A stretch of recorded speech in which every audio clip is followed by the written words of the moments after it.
Good morning, all. I am Lenora Poole, a resident of 15307 Myrtle Ave, the location of the retention project. Ms. Steele, you made a statement that the families who are being relocated are positive and not complaining, as well as there is a family that you are still negotiating and as of yesterday were not unhappy.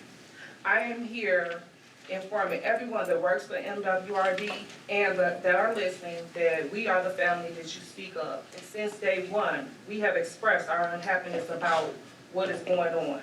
Not the fact that you are doing the project, but the fact that you cannot find a better place to put this project that would not displace any residents, especially senior citizens who have built the community.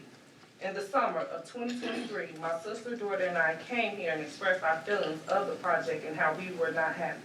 We continue to express our unhappiness throughout several meetings we have had at the City of Harvey with Mayor Clark. The block you are taking is majority senior citizens, and after a while, they stop fighting due to things being said that there is no hope, and you are moving this project elsewhere. I am here with my 89-year-old father, so you can hear from him how unhappy he is and his thoughts. My parents worked hard to build a home in Harvey and make sure their block was nice. My sister and I grew up in a home of love, watching our parents teach us about hard work and dedication. My parents were the second black family to move there in the 70s, and now my father is the longest living resident there. I want everyone to take a minute and put yourself in his shoes. Being an 89-year-old man working hard to build a home for over 50 plus years, and then in November 2021, losing your son, and 7 months later, May 2022, losing the love of your life. The person you have been with for 50 plus years building this home with, to then turn around and hear in a meeting July 15, 2023, that you will lose your forever home that you worked many years and built to maintain and keep. Not just one, but to own 2 homes on that block. How would you feel? You would not be happy, especially to hear that what you have built, people want to take and give you barely nothing for your home. Homes that stand on large amounts of land. My father is 89 years old, and I pray he lives to see 100, but that's not up to me, but God. I want whatever days my father has on this earth to be his happy years with everything that we faced these past 2. If it were you, if it was your parents, wouldn't you want the same? There are many people in Harvey who get up, work hard every day to maintain and build their home, even though they may face things every day. Our home has always been our safe place for us. I know you think because we live in Harvey, we live in slum and the ghetto, but that has never been the case in our home. I know the mayor of Harvey has given you all this narrative about Harvey, but the majority of the residents are hardworking families trying to build and keep a community alive. On May 4th, with the help of Robin Kelly, we met with Mayor Clark to try to save our homes. And for him, at least, to show us the documentation, this will be the best location. We met with intimidation to have to show our IDs and wait long periods of time, and as if we were not citizens of Harvey. And as if his people did not reach out to us to have the meeting, as well as with the small violin that was displayed on his desk.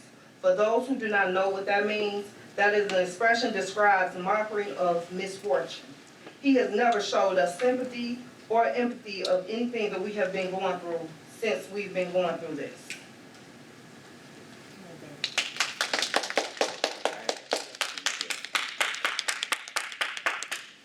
Thank you, Lenora Poole, for attending our meeting and for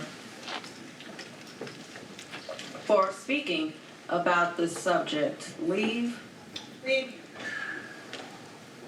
I can't just let this go and not. I have to make a quick statement and then we'll go through the other speakers. But Lenora Poole, I will say that maybe there is different information being passed around. From my understanding, negotiations are ongoing with your family and our relocation specialist is communicating with you. I want you to know that me and the Board of Commissioners, we want you to be whole or better than whole. We want to see you happy as well. We do not wish any unhappiness on you and your family.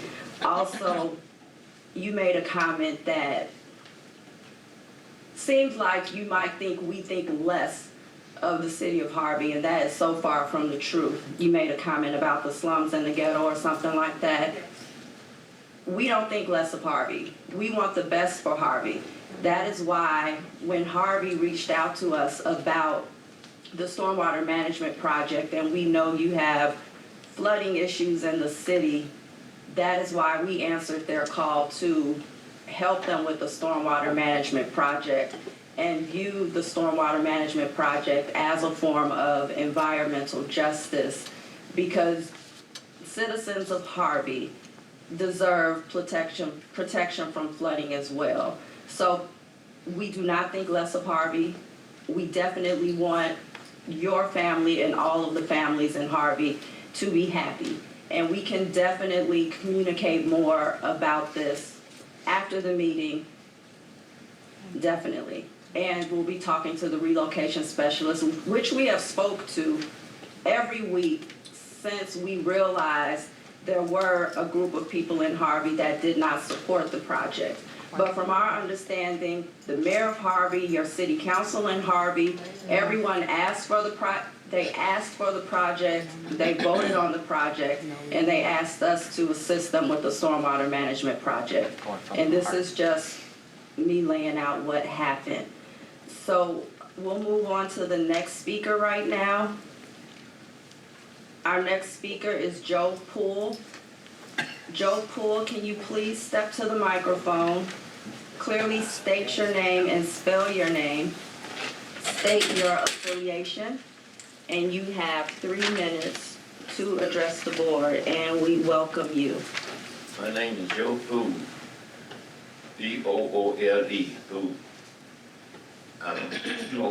I'm one of the oldest ones in that block there, and I have never had any water problems since I've been living in them 2 houses. I don't know about my neighbors. I can't speak for nobody but myself, but I have never had water problems. All the rain we have got. My problem is moving at my age, and it's rough. And I'm probably the oldest one in this room, and I don't have too much to say about that, but I worked really hard for that and kept it up. Still keeps it up. And it's kind of rough at my age. And I'd like to see someone in the room at my age see what it's like to go through something like this. It ain't no laughing joy, no amount of money, can help me. I lost my wife, my son, and now it looks like I'm gonna lose my home. My kids will grow up here. And it's really rough. And that's it. I thank you for letting me have the opportunity to speak to you. Thanks a lot. Thank you. Thank you, Mr. Poole, and we appreciate you stopping by and participating in today's meeting. Thank you. Our next speaker is Sharon McGee.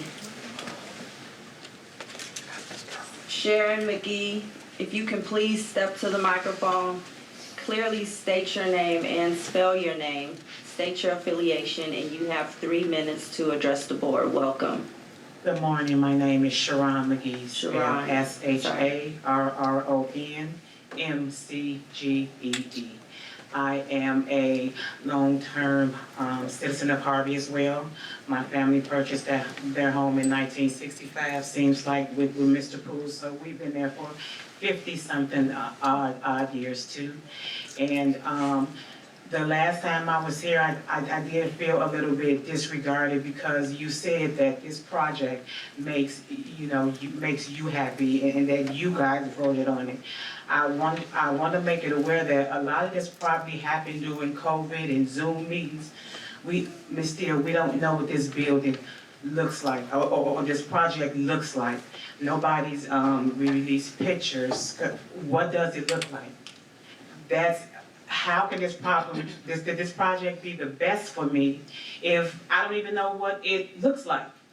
I live there, so it's not of my concern that you guys think it's good. Do I think it's good?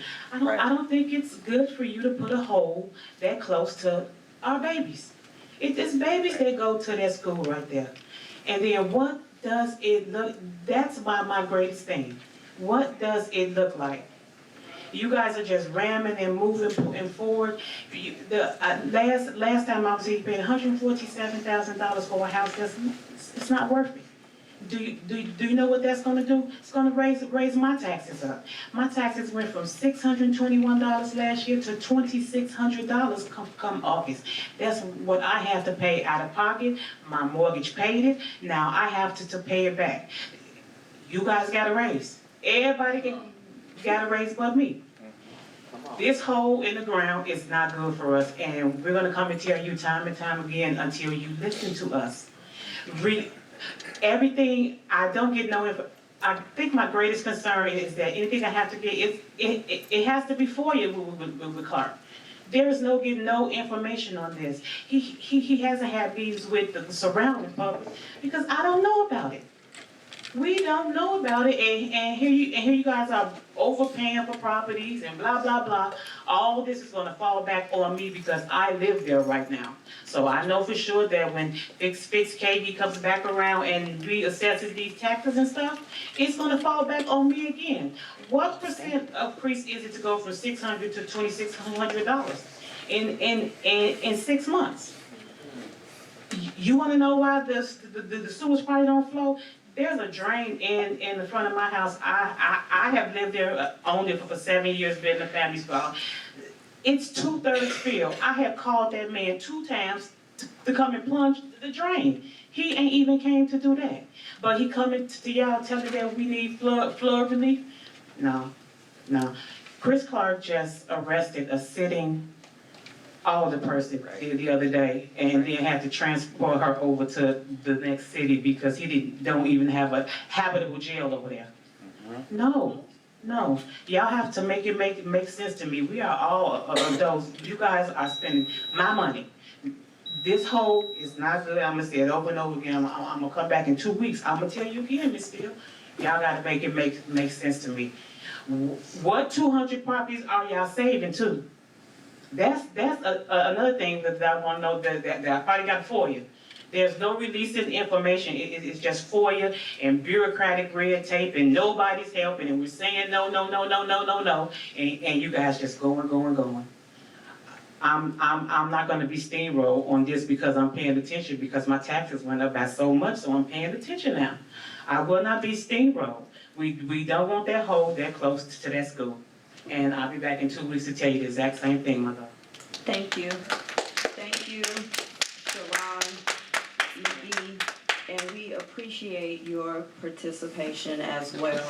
For anyone that makes a public comment, I run my meeting where I try to not have public comments turn into a back and forth, but we are listening to you. We're all taking notes. We, after the meetings, go to staff and get answers to your requests, and after hearing all of these, there will probably be additional meetings, but I need you to understand this is, the meetings will have to be with your city officials. We will be there, we will support them, but a lot of the answers that you want should come from the city of Harvey and your local elected officials. But we'll talk more about that later. We do hear you, we take notes, and we are asking the questions and getting the answers for the questions that you have. Thanks, I appreciate it. Our next public comment or public speaker is Carl Moku. And if I mispronounce your name, just clearly state your name when you step to the microphone. If you can clearly state your name, spell your name, state your affiliation, and you have 3 minutes to address the board. Welcome. Well, thank you, Honorable Chair. You actually said it pretty much almost right today. So it's Carl Malchut. If you're familiar with Hebrew, that's a het. And I'm an activist and organizer that has come to help in the Southland, especially Harvey. I had prepared comments this morning, but something happened. A disease impacting the North Shore. The Southland. A political aide messaged me, not anyone in this room, but messaged me some threatening words, some very harmful comments to strong-arm me as a person of Evanston, coming in, listening to Harvey residents, and fighting for greater equity within Harvey and for others. Yesterday, Christopher Clark had Colby Chapman, his own alderman, arrested. Today you're telling those members of Harvey that they need to reach out to their city. That city government is not there for them. Right. At all. That disease, that machine is impacting the Southland. As I said my last time here, there's a lot of news about Tiffany Hinyard, but there's a few others that are at play. Definitely that political aide who messaged me this morning something that my North Shore sensibilities, I've only heard as a rumor, happened on the Southland. My challenge for you all is, we need a new song in Chicago. We had a historical hiccup with COVID-19. It exposed so many bad and wrong things within our society. Yet, almost in our collective trauma, we've come back to this idea that we have to keep things the same way. But as a person who, for the last year of my life, listened to people dealing with genocide in Uganda, I would say to you, I think you are in a position, Honorable Chair, and many of you commissioners, to sing a new song, to say that something can be right. And I want to extend the opportunity for you to meet some of these Ugandans that I have met. But they're also aware of what's going on in Harvey, as they're hidden in their homes, barricaded because they are under a tyrant who doesn't respect them for who they are, just like Christopher Clark. The choice is yours, and there may be bureaucracy and legalities, but you can choose the right now for these people, for this family. Let it be. Choose the different. Sing the song, and many of you would get elected to many of the offices that you want to, as this is your stepping stone. Thank you. Thank you, and we appreciate your participation in today's meeting. Our next speaker is Jessica Jackson. Jessica Jackson, if you can step to the microphone and clearly state your name and spell your name, state your affiliation, and you have 3 minutes to address the board. Welcome. Good morning. My name is Jessica Jackson, Jessica Jackson, okay? And I'm here, and you know who I am, because I see you at that public board commissioners meeting all the time, so you know exactly who I am. And you know exactly what my issue is, as it pertains to the city of Chicago and Cook County stealing black people's property. Now, I'm here in support of the Harvey community because I learned that you all are trying to move them out. Just like the probate process is used to take black people's property.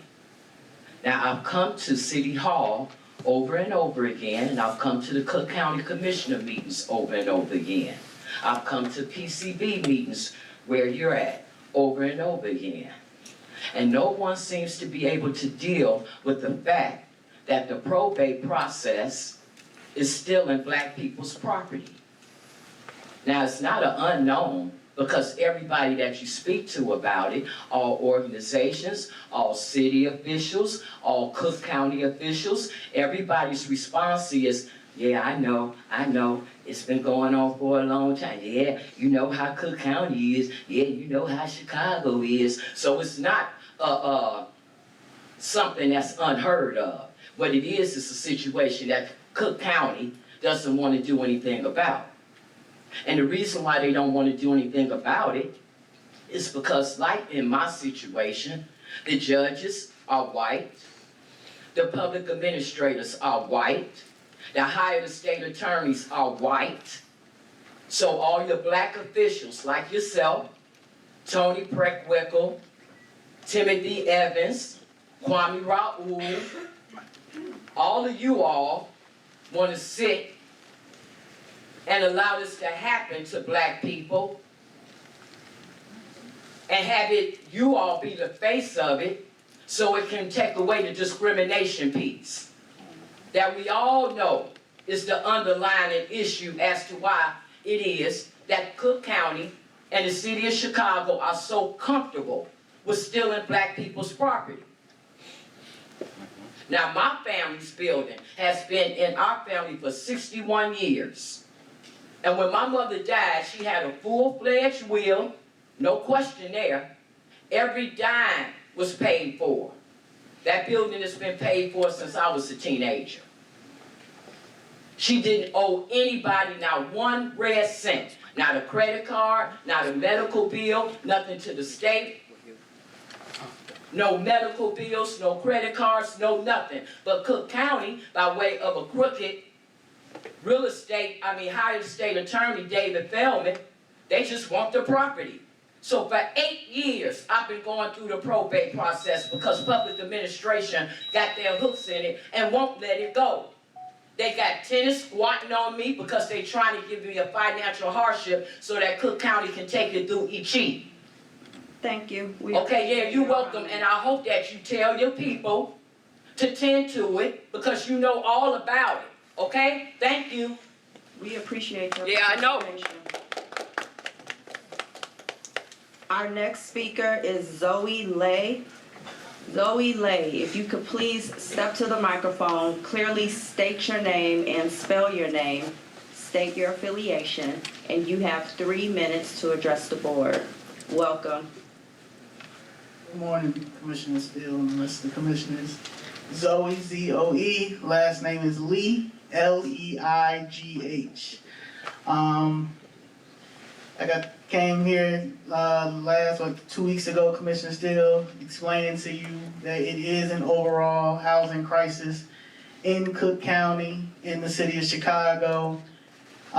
You know what my family's dealing with. The city unlawfully demolished my family's building. That's been in our family since 1965, 7954, 7958 South Halsted, which was the old Sandpiper's Lounge. We had a trust, we had everything that you're supposed to have to be protected. It is an overall crisis and the theft of properties being stolen in our communities because there are in TIF districts.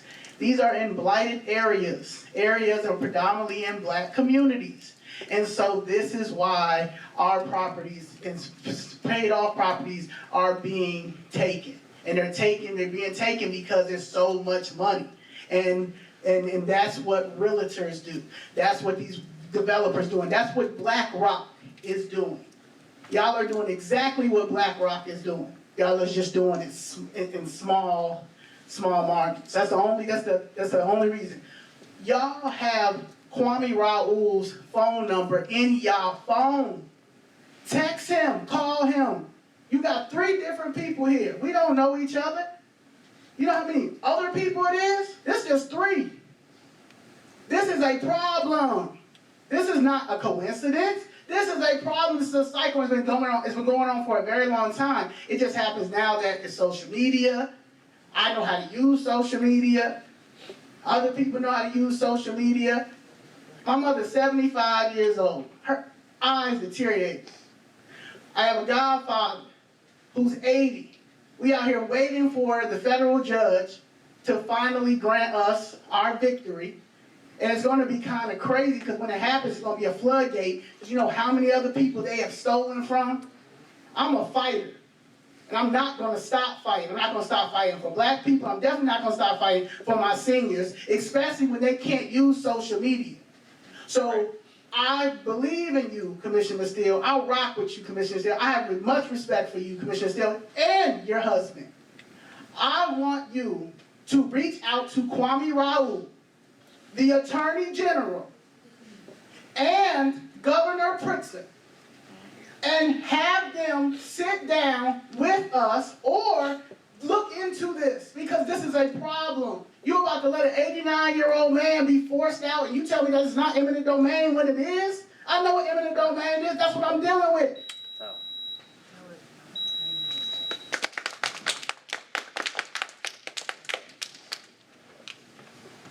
Thank you for your participation and for your comment, Zoe Lei.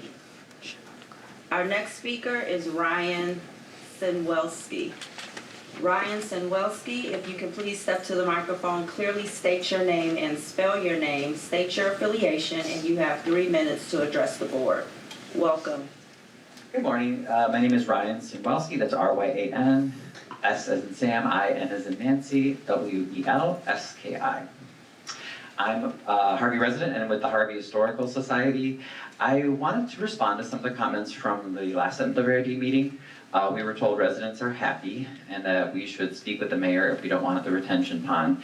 I do have to remind the commissioners that the only public meeting ever held on this project, as far as where everyone was invited, was last year on September 7th, and the city of Harvey was found in violation of the Open Meetings Act because armed police turned away anyone without a Harvey driver's license. So it actually wasn't really a public meeting. So please be aware of that, and please don't tell us again that we haven't even had one proper public meeting on this.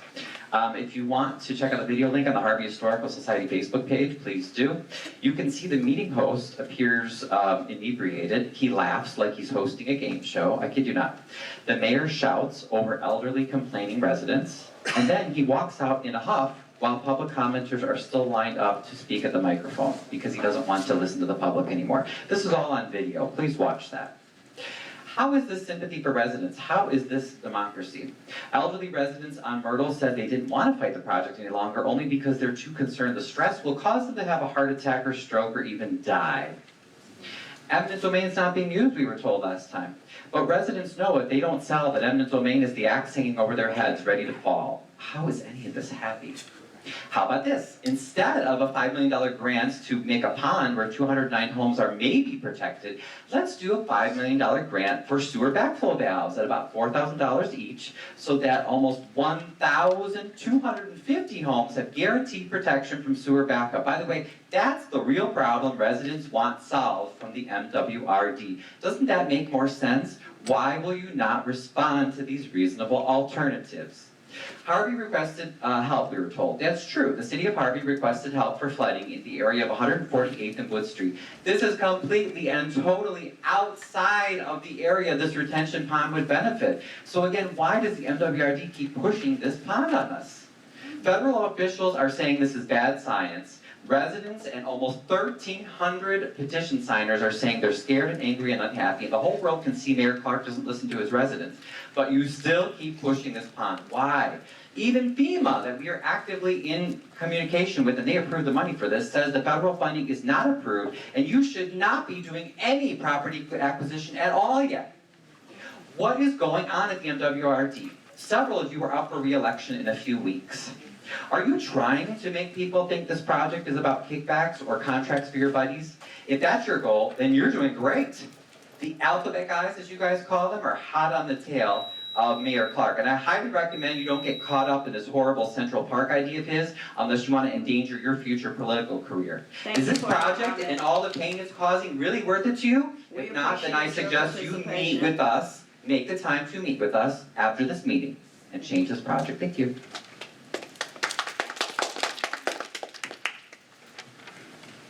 Our next speaker is Diane Galant. If you can please step to the microphone, clearly state your name and spell your name, state your affiliation, and you have 3 minutes to address the board. Welcome. Thank you for giving me this time. My name is Diane Galant. It's Galante, and I'm a concerned citizen. The only reason I'm here, I had to attend a meeting in Harvey because the mayor of Harvey is the Calumet City FOIA coordinator, and he was denying my FOIAs. I was FOIAing from Tinley Park, trying to get invoices, and he was denying the FOIA, so I decided to go to a meeting. During this meeting, you should be aware of how the residents are being treated. I don't know how many trips you guys have made to Harvey. I assume you went and met and sat with these individuals. I assume you sat at their tables and spoke with them before you decided to tear down the home. I assume a lot of that was done. I want to make you aware, the citizens, the taxpayers are not being heard in Calumet City. I witnessed an individual be removed because he decided to video from a different place. And I don't know these rules. I'm pretty sure we can videotape from anywhere in a public meeting. But unless there's something written, you shouldn't be able to remove somebody so aggressively. I hope that you listen. I'm a citizen of Tinley Park. Nothing to do with this. I went there and attended a meeting and I saw what is going on. Please, go and attend these meetings. Please speak up for these people. They are not being heard by their council. I understand what you believe is going on, that we have good people in these, I'm not even gonna say that. We have individuals in positions that aren't really working for the people, and you need to see that. You are spending a huge amount of money, and I'm certainly gonna go back and look at this meeting. You have to know the meetings are going to take place. Please do not move forward until you go verify for yourselves. You're working for the people. They need you.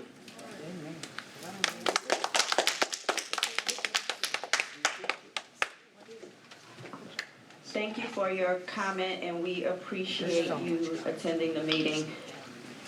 For all of our public speakers, we truly appreciate your input, your comments, and your questions. We will continue to communicate to the local elected officials in Harvey. I see you. We will continue to communicate with the local elected officials in Harvey. We will continue to communicate with our relocation specialists and staff, and we will continue to get answers to address your concerns. I have your questions, and we will receive your, you will receive your responses. And for my comment to the Poole family, without addressing anything involving the negotiations, because I should not make a comment about negotiations going on with your family and other parties. I am available to talk to you, to hear your concerns. And we at the Water Reclamation, I think I can speak for myself and for the commissioners when I say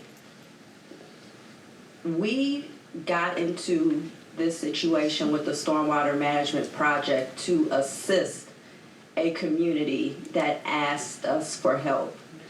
Your mayor and your local elected officials asked us to help them with the stormwater management project and with the stormwater management concerns to address urban flooding.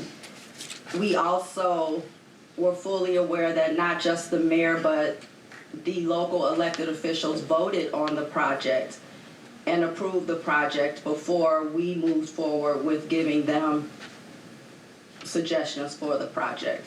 So there is some miscommunication going on, some things we have to talk about, but we do want all families to be happy. We want you to be happy. We definitely want to see you made whole or better than whole, and we don't want you to be unhappy, because we honestly do care about the citizens of Harvey, the families in Harvey. Even if you all seem to believe, the ones sitting here today, that we do not care about your well-being, we do care about the well-being of the citizens of Harvey. I am going to, because so many people spoke on this issue today, and I do see at least one commissioner that has raised her hand to make a comment, I will allow commissioners to make a comment. But I want to be clear that this is going outside of the norm. I don't do back and forth during public comment sessions. So this is unusual, but I did see Commissioner Sparopoulos raised her hand. Commissioner Sparopoulos, would you like to make a comment? Thank you, Madam President. To the residents that have come out today to speak, I think we've heard you loud and clear. Our intention, as the President said, is to help a community, but there's clearly questions and concerns that are still out there. And since a person's home is their castle, and it is very difficult to move out of that home, especially since there's a great deal of history in many of these residences, I would recommend that we have another community meeting to hear those concerns, for people to be heard, rather than just coming down here. And we certainly want to have a good relationship with the communities that we serve. So I think this community.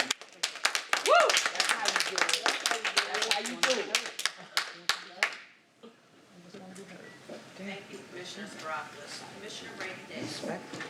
Thank you, Madam President. I want the residents of Harvey to know that we hear you. Thank you for coming down here, because this is what democracy is. And I affirm the pain in what transition means, in what loss means, and I do believe in the importance of community input. And I want you to know that this is something that we as commissioners, that we do take this very seriously. I spoke before because I sit in this seat, and I do believe that Black and brown people for far too long have disproportionately not felt the effects of stormwater infrastructure. And I think we see that in the Southland, we see that on the west side of Chicago, and I think that the commissioners on this board, and I'll speak for myself as well, I think we want to find a solution. We want to address the disparities. As a Black woman of color, I understand what a home particularly means. I was raised in foster care. I deeply understand what finding home means. I was raised by my grandfather. I understand my grandfather worked very hard to have the home that he has. But I want you to know that we care about the future of your community. We care about preserving those homes. And so I want you to know that we're also a partner in this. I don't want you to see the 9 commissioners who are on this board, and I've said this before, as well as the staff at the district, that we just simply want to take someone's home for the sake of eminent domain. That is false. That is not what we want to do. We, each of us on this board, care passionately about environmental justice. I will go back to the table and I will continue asking questions like I said before. I will want to continue that this project is just. Thank you so much for coming, and I will do my part as commissioner, once again, hearing you as residents, seeing how we can, like as President Steele said, how everyone here can be made whole. Thank you. Thank you, Commissioner Brady Davis. Commissioner Sepulveda. Thank you, Madam President, and I just want to also note my appreciation for your permission to allowing us to speak during this time. It is, usually public comment is not a back and forth, so we would probably hold these comments till the end, but we don't want to keep the residents here. We have a closed session meeting scheduled, so I really appreciate that. So, you know, I want to speak to the Poole family and also the families that are being displaced, and recognize your loss and honor what you have built.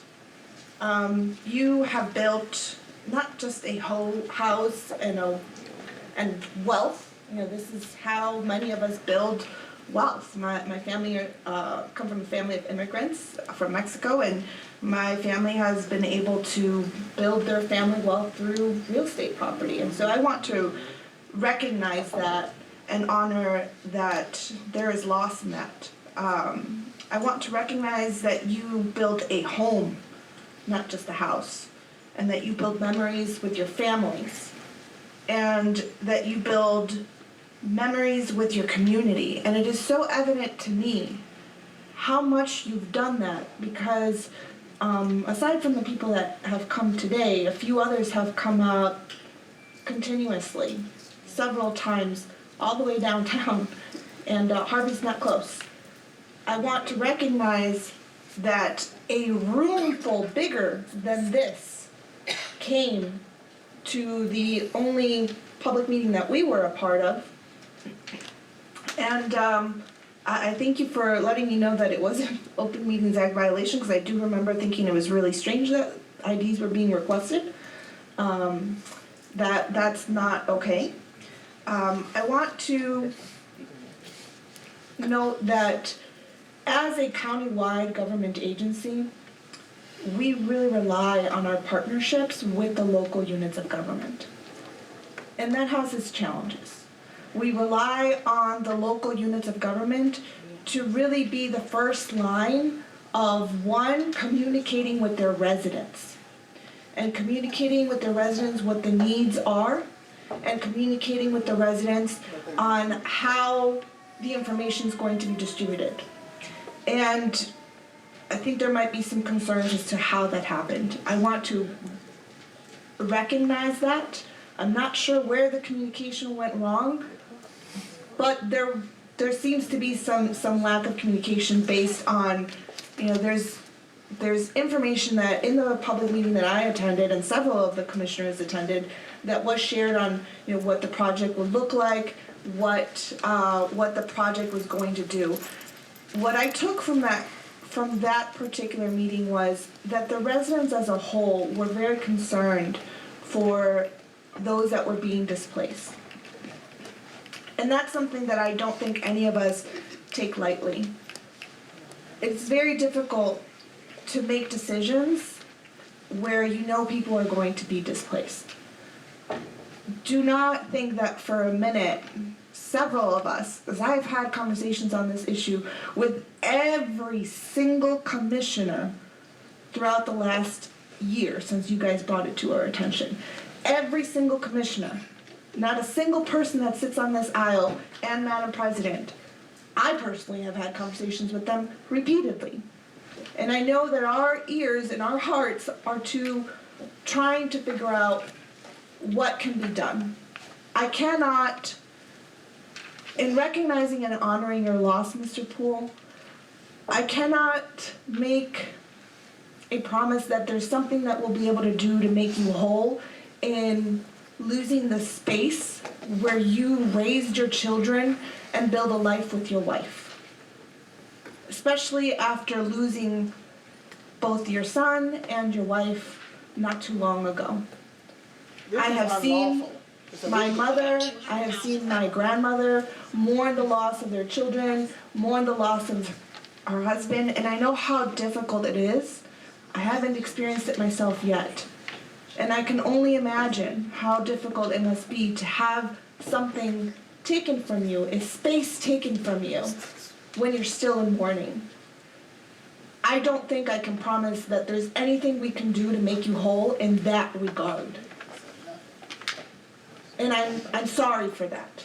I truly, truly am. And I don't know if this is a PC thing to say as an elected official, but I am sorry that we can't make it whole in that regard. But they're making immigrants whole. Now, when it comes to the negotiation process, I hope that you are able to move forward with the relocation specialists in good faith and have those conversations with them as to how you can be made whole on the wealth that you built and the relocation to a home that fits your needs. That is something that I think we can respect, that we can honor. I really appreciate Commissioner Sproutles's offer to have another public meeting. I think it would be a good idea to have smaller round tables so that everyone can ask questions, because it was really difficult to communicate in a very large setting, and we had the engineers explaining things, but it was some things are challenging, they're technical even for me to try to figure out, okay. But when I had those opportunities to speak one-on-one with residents, it was clear what the project's intention was and how it came out to be. So, I think there's a lot of learning lessons from this project, and I do want to honor and recognize your loss, Mr. Poole. It does not leave any single one of us feeling that it's a hard decision. So thank you for coming out today, and thank you for the continued support that you'll have from your fellow residents. Thank you, Commissioner Carrasco. Everyone be careful to not address the negotiation process. Commissioner Brown. Thank you, Madam President. I too just wanted to speak to the family, the Poole family, and the other residents in the Southland. As a resident in the Southland, I want you to know that, I hear your concerns and I definitely take them seriously. But I also want to highlight the devastation of the flooding that we experience in the Southland. For many, many years, there are certain communities in the Southland that have not received any resources at all. And the flooding just continues in homes that people have built.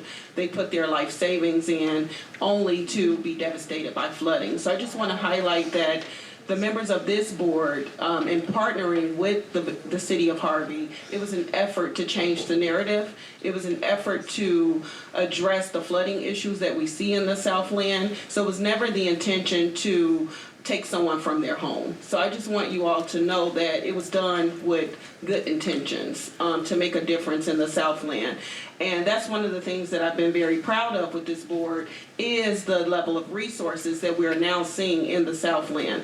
But I also want you to know that we do not take it lightly to see an 89-year-old man come here after building his life in a home and that is taken away.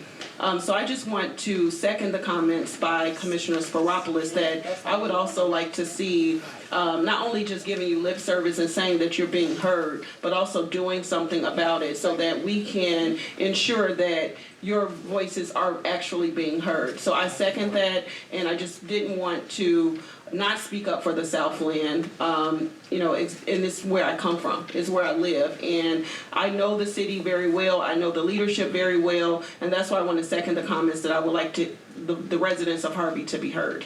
Yes, appreciate it. So what's her last, what was your name? Thank you, Commissioner Brown, Commissioner Yumika Brown. We appreciate your comment. Commissioners, do you have an additional comment? All right, as stated, I did feel it was important for everyone's voice to be heard. The Board of Commissioners will be in touch with the city of Harvey. We appreciate you stopping by. We appreciate you expressing your concerns, and we thank you, truly thank all of you for your participation today in our board meeting. Thank you. Yes, ma'am. Thank you, too. Now, we'll move on to the consent agenda. Right now, I'll call on each commissioner individually to tell me what